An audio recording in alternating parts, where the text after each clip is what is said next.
अयोध्या में इतने सारे भ्रष्टाचार, कौन वहाँ के मेयर का नाम आ रहा है भ्रष्टाचार में, वहाँ के विधायक का नाम आ रहा है भ्रष्टाचार में, पूर्व विधायक का नाम आ रहा है, किसका नाम नहीं आ रहा भ्रष्टाचार में?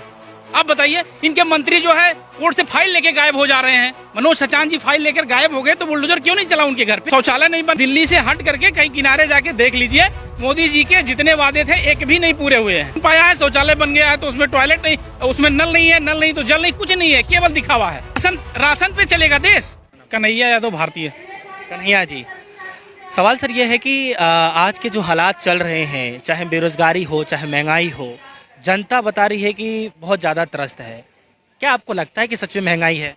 वास्तव में इस देश में इस समय जो वर्तमान की स्थितियां हैं वो उसमें जनता एकदम त्रस्त हो गई है। और जो महंगाई की बात आप कर रहे हैं, महंगाई से पूरे देश का एक कोई तबका नहीं, पूरा सारा का सारा समाज जो है एकदम त्रस्त है महंगाई से। चाहे आप गैस सिलेंडर की बात कर लीजिए, डीजल पेट्रोल की बात कर लीजिए, सीएनजी की बात कर लीजिए, किसान अलग बेहाल है, सारे लोग परेशान हैं महंगाई से जी। सरकार तो कह रही थी कि अच्छे दिन आ जाएंगे। तो सरकार ने अच्छे दिन के लालच में कौन से दिन दे दिए, ये सारे लोग देख रहे हैं। अच्छे दिन कहने के लिए थे ना, अच्छे दिन कहाँ हैं? आप बताइए। रोड पे बेरोजगार टहल रहा है, भ्रष्टाचार इतने चरम पे पहुंच गया है। जिन मुद्दों को लेकर के सरकार ने जो है अपनी सरकार बनाई थी, उन्हीं मुद्दों को आप देख लीजिए। कोई भी ऐसा प्रोजेक्ट आप बता दीजिए जो पूरा हुआ हो। क्यों नहीं पूरा हुआ? किसान आंदोलन में जो वादे किए गए, जिनके बाद किसान आंदोलन वापस लिया गया, कोई भी बता दीजिए जिसको इन्होंने पूरा किया हो। कह रहे हैं कि नहीं, वो उन्होंने बनाया सशक्त। उनके बनाने से वो तो दो दो हाथ कर रहे थे। रोड पे हम लोग बैठे हुए थे, कीले लगा रहे थे, यही दो दो हाथ वो कर रहे थे। हम लोगों को पानी के लिए तरसना पड़ा। वो बात करेंगे किसानों की मुद्दे की, क्या पूरा किया किसानों के लिए, क्या दिया, कुछ बताएंगे? इनकम दुगनी कर रहे थे, हो गई दुगनी। किसान मर रहा है भूखों। कह रहे हैं कि किसानों की आय दुगनी हो जाएगी ना। हुआ क्या? इस पे बात करें। मैं बात करने को तैयार हूँ, कोई भी मुझसे बात कर ले इस मुद्दे पे, किसानों के मुद्दे पे डिबेट करने को तैयार हो। किसानों के साथ इन्होंने क्या किया? किसानों को क्या क्या समस्या इस वक्त हो रही है? कह रहे थे इस समय किसानों की जो समस्या, मूल समस्या है कि इन्होंने कहा कि हम एमएसपी लागू करेंगे। कहाँ लागू हुआ एमएसपी? किस प्रदेश में एमएसपी लागू है?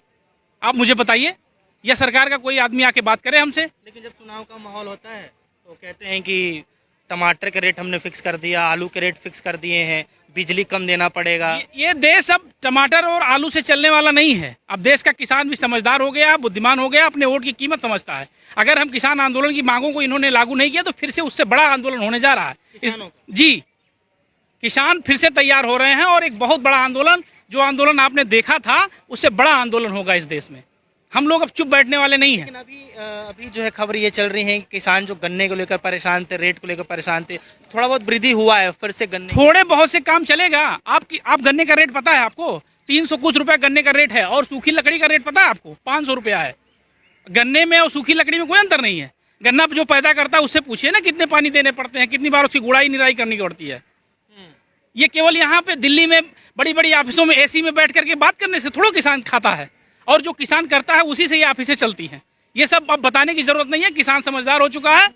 यादव जी जो है इस सरकार में कम से कम भ्रष्टाचार तो नहीं देख पा रहे हो? कहाँ की बात भ्रष्टाचार? मैं उत्तर प्रदेश से हूँ, मैं गिनाता हूँ एक जो इनका ड्रीम प्रोजेक्ट था, अयोध्या राम मंदिर। अयोध्या में इतने सारे भ्रष्टाचार, कौन वहाँ के मेयर का नाम आ रहा है भ्रष्टाचार में, वहाँ के विधायक का नाम आ रहा है भ्रष्टाचार में, पूर्व विधायक का नाम आ रहा है, किसका नाम नहीं आ रहा भ्रष्टाचार में? आप बताइए। इनके मंत्री जो है कोर्ट से फाइल लेके गायब हो जा रहे हैं। किस भ्रष्टाचार की और किस जो है नियम की बात कर रहे हैं? कहाँ की बात कर रहे हैं आप बताइए? योगी की सरकार है, उनका बुलडोजर केवल गरीबों पे चलता है, एक जाति विशेष के लोगों के ऊपर, एक धर्म विशेष के लोगों के ऊपर चलता है। क्यों नहीं? कहाँ पे चलाएं बताइए? मनोज सचान जी फाइल लेके कोर्ट से भागे, क्या हुआ उनका? दीपक त्यागी जी के साथ क्या हुआ बताए सरकार?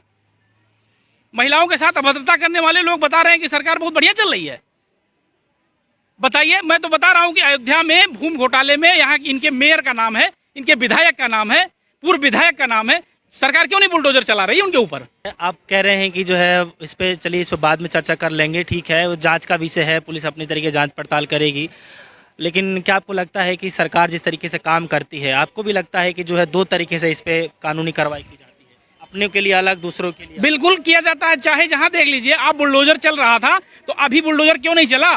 मनोज सचान जी फाइल लेकर गायब हो गए तो बुलडोजर क्यों नहीं चला उनके घर पे? त्यागी जी के ऊपर बुलडोजर क्यों नहीं चला उनके घर के ऊपर? सरकार में मेयर साहब के ऊपर बुलडोजर क्यों नहीं चला? उन्होंने जमीन घोटाले में उनका नाम आ रहा है। मतलब भ्रष्टाचार अपने को बचाना है, दूसरे को गिराना है, ये है वहाँ की नीति। नहीं, ये तो ये कहते हैं सबका साथ सबका विकास। सबका साथ यही तो है। सबके साथ में मुस्लिम नहीं आता क्या? क्यों नहीं मुस्लिमों को टिकट देते हैं ये अपनी पार्टी से? राशन मिलता है तो राशन पे चलेगा देश?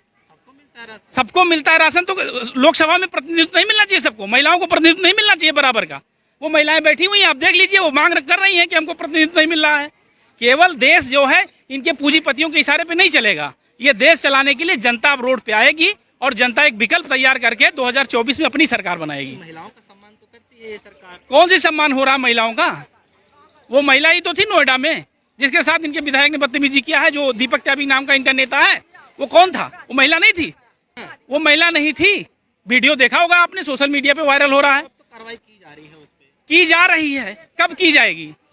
और दूसरे के साथ होता तो अब तक तो वो उसका घर गिर गया होता, चाहे वो उस घर का मालिक होता या ना होता, बुलडोजर चल जाता। चलिए, ये मोदी जी का सपना था जो है, आपने सुना होगा कि पक्का घर, पक्की छत, घर में नल में जल। हाँ। तो ये जाके कहीं भी जाकर के आप इस दिल्ली से हट करके कहीं किनारे जाके देख लीजिए, मोदी जी के जितने वादे थे एक भी नहीं पूरे हुए हैं।